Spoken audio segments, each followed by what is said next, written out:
voninahitra foana rehefa hoe misondrotravo a mahita karazana vokatra malagasy maro isan-karazany isika.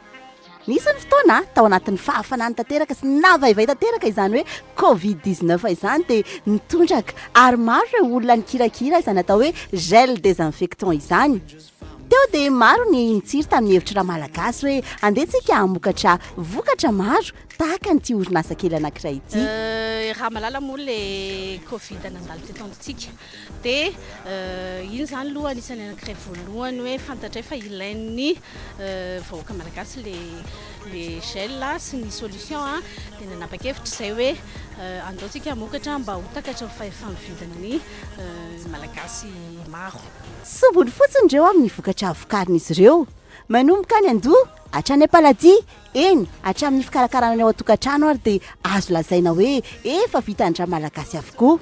Dia raha jerevantsika indray amin'ny resaka fanadiovana dia manao zahay ny eau de javel dia ny gel fanasana WC gel fanasana carreau.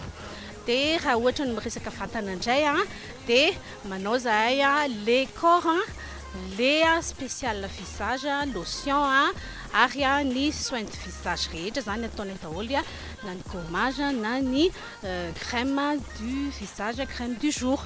Dia ataonay koa zany mazava ho azy mikasika momba ny volo ny shampoing ny masque ny sérum. Dia tsy adiniko ilay baume santé le anarany izay ilayntsika amin'izao vaninandro mbola mety ao anatin'ny aretina izao indrindrindrindra moa amin'ity andro ririny ity mety na tsy eo raha le Covid fa mety hoe mikoakoaka ny ankizy voansery na ny olon-dehibe koa ny mangotsongotsika sy ny marary amin'ny vanitaolana dia namokatra an'izay baume santé zay izahay. Fa anisan'ny nampivohitra ihany koa sy anisan'ny nazona tombony raha izay ny mahalaza azy ny fisian'ny Covid-19 maro ny olona no nahita ketriketrika nahita serasera namorona ilay antsoina hoe gel désinfectant. Ohatra ny anay zao ny gel dia vita avy amin'ny vahona izany hoe nataonay somary natoraly kokoa izany hoe misy ihany ny produit chimique ao anatiny fa ny hompaninay bebe kokoa ho natural le izy fa hitanay hoe ny vahona anisany manasitrana resaka voka-dratsy amin'ny filalaovana rano be loatra amin'ny tanana. Dia nanapa-kevitra hoe andao vahona betsaka eto Madagasikara maninona moa raha ataontsika manao gel tsika amin'ny alalan'ny vahona.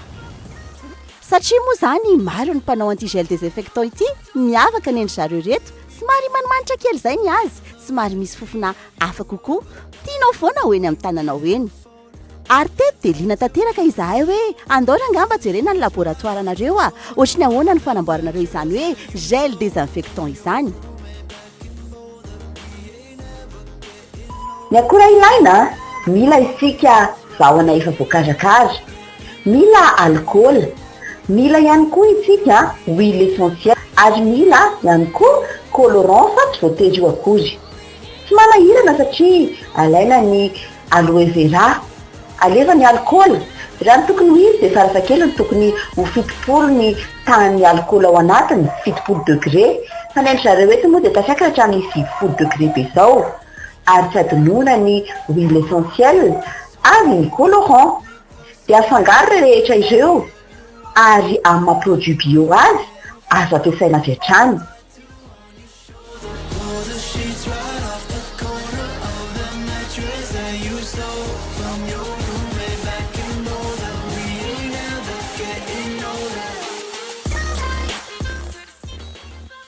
Tena azo lazaina hoe mahavita zavatra tokoa ry malagasy ny akora no olana na dia eo ary mety hoe sembatsemba andrahoana kely indraindray. Ny eo amin'ny fiakaran'iny vokatra iny mety ho isan-kerinandro mihitsy izay fiakaran'izay. Dia izany tena hoe olana lehibe nefa ny olona efa hitanay hoe mafimafy le fahefa-mividy dia eo ny mahasahirana kely anay. Aza atao sakanao anao ny tsy fanananao vola raha hoe te handroso ianao. Aza atao sakanao anao ny tsy fananana serasera raha hoe somarana olana amin'izay ianao. Fa zao rehefa vonina ny saina, rehefa vonina ny fo ndeza tsy satria sao ianao no ampandroso ny gasikara.